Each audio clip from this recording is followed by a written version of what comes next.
Hello, hello. Welcome, lovely listeners, to the 360 Method, an Autism 360 podcast, where we chat about everything that's going on in the program. We talk with team members and we talk all things mindset, as well as exploring relevant ideas that autism parents think about. This week, we're back with our part 2 of our back to school series with our wonderful special education teacher, Kim. We're so lucky to have Kim's expertise on preparing our kids to go back to school as smoothly as possible. Thank you for joining me again today, Kim. Hi, and thank you for having me back. I'm your host. I'm Ella Bailey. I'm an Autism 360 veteran coach and explorer of all things parenting support. But this is all about you, our lovely listeners. It's so good to have you back with us this year to prepare for going back to school and for the rest of 2023 to be the best year yet. It's great to have you, and we care about your thoughts. We care about your experiences and your questions. So please do drop us a line at hello@autism360.com. We love your feedback. I get guests on to answer questions. So if you want some expert advice, this is the place to get it. That being said, I do want to make the disclaimer that this podcast does not substitute for medical or allied health advice. If you're concerned about yourself or about a loved one, please do access professional support. And I also want to acknowledge the Gadigal people of the Eora Nation, on whose land I live and work, and from where this podcast is being broadcast today. So, part 2 about back to school. We're talking all things school-related strategies today, aren't we, Kim? We are. And we're continuing on from some of the home type strategies and maybe looking at now some of the things that we can sort of do in relationship to linking into the school and making the transition into school for our children a lot more smooth for them. Because some of our kids, not all of them, some of them find this time of the year to be quite anxious sort of time for them, and they're not sure about things. They may not know which classroom they're going to be in. They may not know where they're going to be playing or their friends. So this is a great time to try and iron out those little bumps so that they're going back feeling confident about going back to school.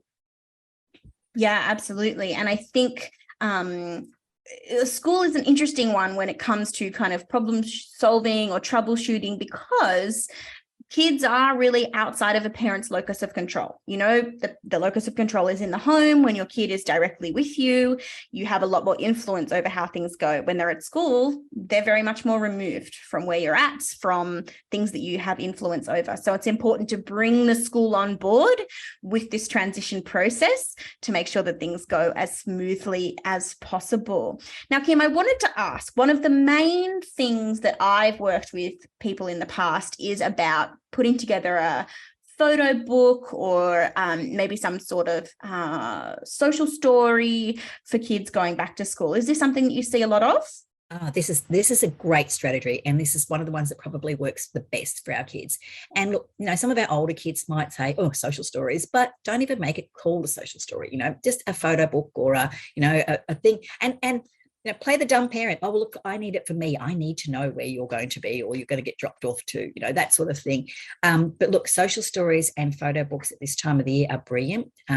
They give us a point of reference, and I think that's really great. It can also offset some issues, especially things like, where the child's going to get dropped off. Well, here's the entrance that you come in now because you're in grade 3 now rather than the prep classroom, or, some of these different things that it's probably the best way to offset these, rather than, as you say, trying to get our kids to remember a whole lot of things. If they've got a visual, then that's something we can chat about. That's something we can talk about with them. So yeah, definitely love social stories and photo books. And a lot of our schools that are switched on to our kids' needs have probably already produced these. But if they haven't, now's the time to maybe get onto them and say, "Hey, listen, I know you had a busy end of the year, but can we now have a look at these things? Because I really think it's going to help transition our child into the school." Yeah, absolutely. So where should parents and carers start if they're thinking about using this as a strategy to support their kid? Yep. Well, school teachers, as most people are aware, don't actually go back the day your child starts. They're usually in there a week or so at least before your kids go back. So I'd be giving the school a call. It depends who your usual contact is at the school. If you go through, say, the support teacher, or if you go through the integration teacher or the principal or the classroom teacher, give them a call or send them an email and just say, hey, listen, trying to set up things now for the new year. Do you know which classroom Johnny or Susie is going to be in yet? Can we start putting together some things like, some photos of their classroom or a picture of their teacher or the name of their teacher? Can we start getting those things sent through to me so that I can pull together a photo storybook? And often you will find they'll go, oh, yeah, we were going to do that. Hang on, let us get that sorted for you. And they will go ahead and do it. If they don't, at least you can say, okay, well, look, just send me a photo of their teacher, maybe a school plan of where their classroom is, and I can draw up the route of where they've got to go in, those types of things, because that is going to be something that will really help you and your child on those first few days going back into school. So, yeah, give the school a call. And find someone who's your little ally in the school as well. Be it, as I said, the integration teacher or the classroom teacher, or quite often it's, it could even be someone that your child is familiar with. So a teacher aide or somebody who can help you set these sorts of things up too. Yeah, I had a beautiful little kiddo who lived in Western Sydney, and they were lucky enough to live really locally to their school. It was sort of a short walk away, and they just did some recce trips, and this was moving into kindy, so it was a big transition, and our little kiddo was pretty stressed about it. So they did some recce trips. First, they kind of just stuck to the outside and talked about what they could see and where the gates were leading to, and things that might have been unexpected or that the kiddo hadn't seen before. And then they got the school to get on board with letting them into the school grounds to have a wander when the office staff were back or whatever. They weren't interacting with anybody, and it was a nice, quiet way for them to take pictures and then make that into the storybook, which was is absolutely perfect. Yeah. And as you say, take pictures, do that so that you've actually got that and you can come back and chat about that and you've got those stories. And look, yes, things like the entrance that they're going to go in this time, where the path to the classroom, where their toilets are, where they're going to be playing. Are they playing on the big oval or are they playing on the little oval? Are they playing on this play equipment or that play equipment? And take a photo of your child hanging off the monkey bars. Yeah, this is where we're going to get to play. Or, walking to the taps where they're going to have a drink and things. So then you can say, oh, look, these are the taps where you're going to have a drink, or this is your classroom with Miss Johnson's going to be whatever. Little photos of your child in it. And these days with our phones, it's so easy to do.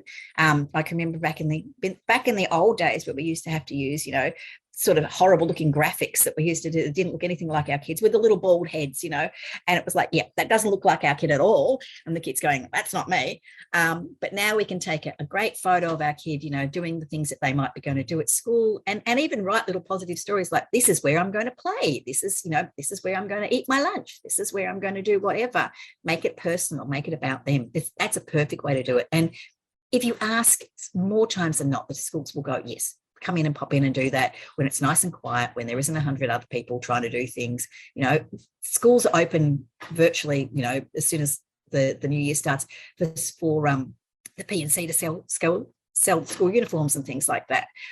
So schools are open and available to you usually to do that. Yeah, absolutely. And I think it's helpful for parents to remember that it's in the school's favor for your child to succeed. Definitely. Thinking about, okay, well, what does what would the school's motivation be? Well, they want your child to be able to engage and thrive. So, they should be open to that kind of thing. Speaking of personalized, Kim's, I almost want to say it's your trademark, Kim. It's your child profile, your cheat sheet that you recommend for parents. I'd love for you to share a bit about that. I've used this with so many families, and we just love it. Tell us a little bit about your child profile for school. Is this our strength, stretches and strategies that we use? Know it. Yeah. Mm-hmm. And look, it's not my personal thing, but I've used it for so many years that it kind of is entrenched with me as well. And yeah, it's just basically a one-page little profile on your child, talking about and coming from a strength base. So, the strengths, the things I like, the things I'm good at, whatever, so that the teachers and people dealing with your child have that understanding of your child. Hi, I'm so-and-so, I really love Lego, or I'm really into dragons, or I'm good at maths or whatever it is, and put those strengths out there so that the people are aware, oh, hey, this is Andy and he really loves whatever it is. And then the stretches are the things that they may be challenged, that they might be their triggers or something that they might find a bit challenging for them. And within the stretches, you can put some strategies then for how to help them through that. So if I'm feeling overwhelmed, then, you can say to me, go up and have a drink. Or if I'm feeling overwhelmed, maybe I can do this, this, or this, or whatever. So, put the strengths first. That's the top of the page, the strengths of things the kids are good at. Some of their stretches, things that, they may feel a bit anxious about, or could be something that could need some attention. And then put the strategies that you can use. And you also might want to put things in there, like some of the signs. For example, some of our kids have little signals or signs that they do. They might blink their eyes fast. They might pull at their hair. They might cough. I've got one little one I know that coughs when he's starting to get anxious. And if the teachers, if you have written down there, when I'm feeling a bit anxious, I might cough. And, if you don't have that on there, teachers thinking, kid's getting a cold, hang on, COVID, what's going on? But it's not. It's that child's little, I'm nervous, suggest, okay, your strategy is, would you like to go and have some time on the reading cushions for a while? Because that's a strategy for that child and overcomes that sort of thing. Also, the other thing I like to include too is staff members or school personnel that are familiar with that child and know some of those little things about that child. And it might be that if that child is becoming overwhelmed, would you like to go up and take this note up to Mrs. So-and-so? And she's a friend, someone that they know. So putting those things in there so the child's realizing that you're a team of people they're all on side. But the little one page profile on the kids, and it only needs to be one page because teachers don't have a lot of time to read a booklet about your child or a PowerPoint. I did have a parent one time doing a PowerPoint presentation on her child, and I just went, yep, that's wonderful. I don't know how many people are going to get to see it, but that's great. But the one page presentation is perfect, and start with strengths and then do your stretches and then your strategies as well. Yeah, I love this one. And I think specifically for the one page profile, I think it's so helpful for if there's going to be a substitute teacher for our kind of extra subject teachers who may not be their classroom teacher, but they teach them music once a week or they teach them art twice a week, just to have something that at a glance they can look and see, okay, Freddie doesn't actually really thrive in the context of a noisy music classroom, but maybe he would really love being able to sit at the electric piano with the headphones on, something like that, I guess, dot point information as well, just really simple and clear that can be easily digested by somebody who has 5 seconds to read over it, is going to be a big thing on the way to success, I think. Yeah. And look, we have these sorts of things for children who have medical concerns as well already there. So it's not something over and above what a teacher is used to seeing. And it's great to have that. It's great to be able to say, oh, look, okay, this is a little bit of a profile about so-and-so. Oh, they like Lego. Okay, I've got an in. I can say to him, hey, what did you build with Lego today? Or, I was building some Lego dragons, whatever, blah, blah, blah. And that gives that child somebody who knows something about him. And that's perfect. Totally. And it just needs to be a simple one-page thing. Don't go over the top. Don't do PowerPoint presentation. But look, you know your child, so let somebody else know about your child as well. Yeah, absolutely. And I wonder what you thought about things that parents can do liaising with the school at this point in the year to really create that positive school experience. Do you have any pointers around, I guess, actions that can be taken at this point? Yeah, look, I think the big thing, and it really is a huge one, is liaise. Talk with your school. Don't be the only time you contact the school is to make a complaint, and don't be that the only time they contact you is to make a complaint. Talk about how great things have been in the holidays. Maybe if they will do that, have a communication book, or these days we have lots of digital things like, Seesaw and different ones that teachers use. Just say, hi, welcome back, hope you had a great holiday, just letting you know, over the holidays so-and-so had a new baby brother, and different things, so that there's some two-way chat going on already before your child starts back in, because liaising and talking with the staff member is the best way. I know, in my experience, I would always still have, I know it was very old fashioned, but I would still have a little booklet that would come in each morning, and it might say, Hamish hasn't eaten any breakfast this morning. And I go, Hamish, would you like a sandwich before we start?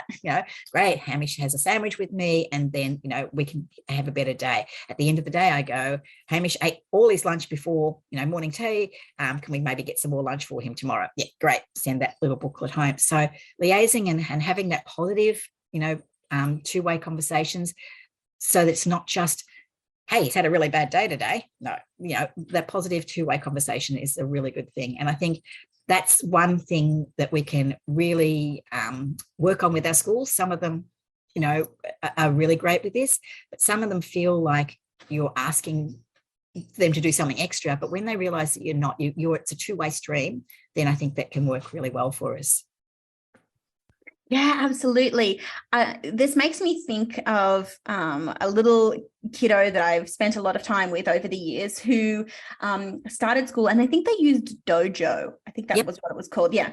And I had a look through, and his teacher had been so diligent with uploading all these beautiful photos and little clips of the kids and stuff during their day. And, this kid would come home and I'd say, what have you been doing? How are you? Nothing. We didn't do anything. He had this beautiful day full of art and music and beautiful learning.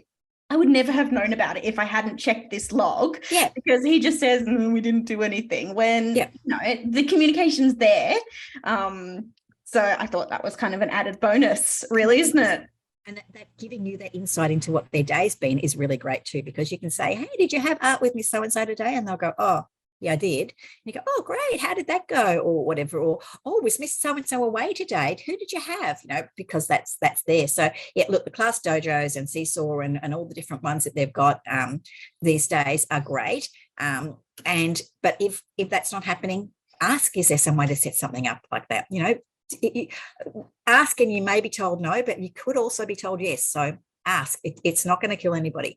And that also helps to make all this a positive experience for our kids, because it's not just about the negatives. It's not just about, I heard you were naughty today. No, it was, okay, you had a great day in art, or you finished all your maths, before everybody else, or you got extra time on the computer because you've done so-and-so. That's great.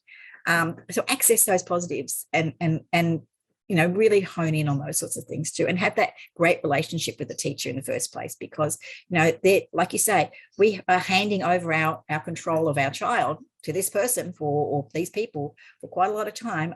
We don't want to be clashing with them. We want to be working with them. Yeah, absolutely. Do you think there's any other main things that parents should be thinking about in terms of creating that positive school experience at this stage? If you can be involved in your school in some way, that's fine. Mm-hmm. If you can't because of work, that's fine too. That's not a problem. But I mean, if you can have some sort of involvement with your child's school, so that they can see that it's not just you're being sent off to school, and this is your area, and have some sort of input with the school. So if they've got something happening at school, if you can come along, if you can, I don't know, bake cookies to go in the tuck shop, because sometimes they allow you to do things like that. That's great too, because it shows your child that you care about their school and you're involved in their school as well. So any positive experience that you can have with the school, going along to the fete day, whatever crazy things come up, and I know, look, working parents, it's hard. I was always a working parent with my kids, but just those couple of little inputs that you can put in there is really going to make a great experience for your kids as well.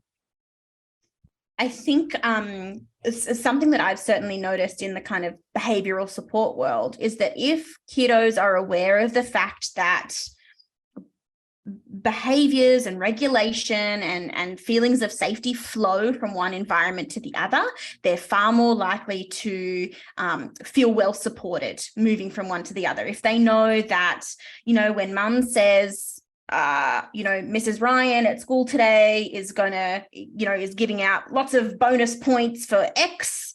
And he, kiddo goes to school and Mrs. Ryan is in fact doing that. There's this wonderful integration of the parts of their life that makes things make much more sense in terms of their motivation, their behavioral regulation, and those sorts of things. Common language too is great too. Oh, love common language. Common language. So if we say, and I know I've had children, so-and-so saying that they're a child coming home and saying that they're naughty, and and it's like, well, what does naughty mean? But then, the common language of it might be mum and dad says you're being cheeky, or mum and dad says you're being noisy, or you might be, so let's find what the words are that the child's trying to explain, and then get some common language and say, okay, well, your teacher wasn't saying you're being naughty, your teacher was meaning that you were too loud, and we talk about that at home too, that you're being too loud, or your teacher was saying, that you were not listening to directions. Okay, well, let's talk about how that goes. And then the positives too, good boy or good girl. Doesn't mean anything, does it? But I love the way that you're listening. I like the way that you're doing so-and-so. That common language type of approach too is really great. And I always talk to teachers and parents and things saying, don't just say good boy or good girl. Say, good, I love the way you were doing this, or I love the way you're doing that, because then that hones the child into what they're doing. And it also gives them, oh, well, I can do that all the time. Is that something that's, because if you say to a child, what does being good or what does being bad mean? They probably don't have a great vocabulary on that. But if you can tell them some of the strategies and the specifics around it, then they can work on those things, can't they? They can say, yep, oh, I was being a good boy because I was sitting quietly, on mat time, or I was being a good girl because I was listening, or I was doing whatever. Have those commonalities of conversations as well. Yeah, absolutely. And I think one of the things that can be helpful to know ahead of time, and that schools, can use consistently between years, but don't necessarily do, is what sort of motivational system are they using? Are they using, I don't know, dollar bucks or whatever it is that school use to kind of incentivize the behaviors they're looking for or whatnot? Then, if that's something that's meaningful for your child, you can engage in that system, help them to know what to prepare for, give them strategies. Yes. And that kind of thing. Yeah. I guess, are there any kind of main takeaways you think that would be helpful for parents and carers to pop into action this week, Kim? Work with the schools. I think that's a big one. Work with the schools. Contact them. Ask. You might be told no about something, but I think more times than not, it's just that no one's thought to ask. So ask, can you help us do the photo book or the social stories? Ask, can you help, let us know what strategies you're using for the behavior strategies in the classroom or whatever. Like you say, is it dollar bucks or is it, ticks or is it whatever it is? And ask, and so that you can have that two-way stream going, because I think that's the really big thing, is to make school not just somewhere else your child goes, but make it part of your whole, part of what your child's all about. They've got your child for 6 or so hours a day. It's a big chunk of your child's life, but you've also got them for the rest of the time. So let's work together. Let's work as a team. I think that's the big thing, and make it a positive experience. You can have a whinge about a teacher behind you, when the child's in bed. Don't do it in front of your child. No. Do it, you might, I know some parents use code names, Miss S, and the kid goes, oh, you mean my teacher? And you go, yeah, okay, no, I didn't really mean that. Mrs. Simpson at the bank. At the bank, yeah, the lady at the bakery, yes, whatever. There are things that are going to, irk you or whatever, but don't have those conversations in front of the child. Try and be positive about what's happening. If you've got a problem with the teacher, then deal with that away from your child, so that the experiences seem to be a combined experience, and your child's getting the positive reinforcement from both lots of their carers, because technically the teachers are their carers part of the day. So let's work together. Absolutely. Well, I'm excited to hear how everybody's back to school process goes. If you pop any of these strategies into place, if you'd like some more strategies, if you're having a specific challenge with going back to school, or you just want to get in touch with our wonderful Kim, please do go ahead. We'll drag her back on here and get her to give her some more of our wisdom. Thank you for coming and chatting, Kim. I appreciate your time as always. Thank you. And we will be back next week with another topic that's relevant to what autism parents think about. So until then, think 360.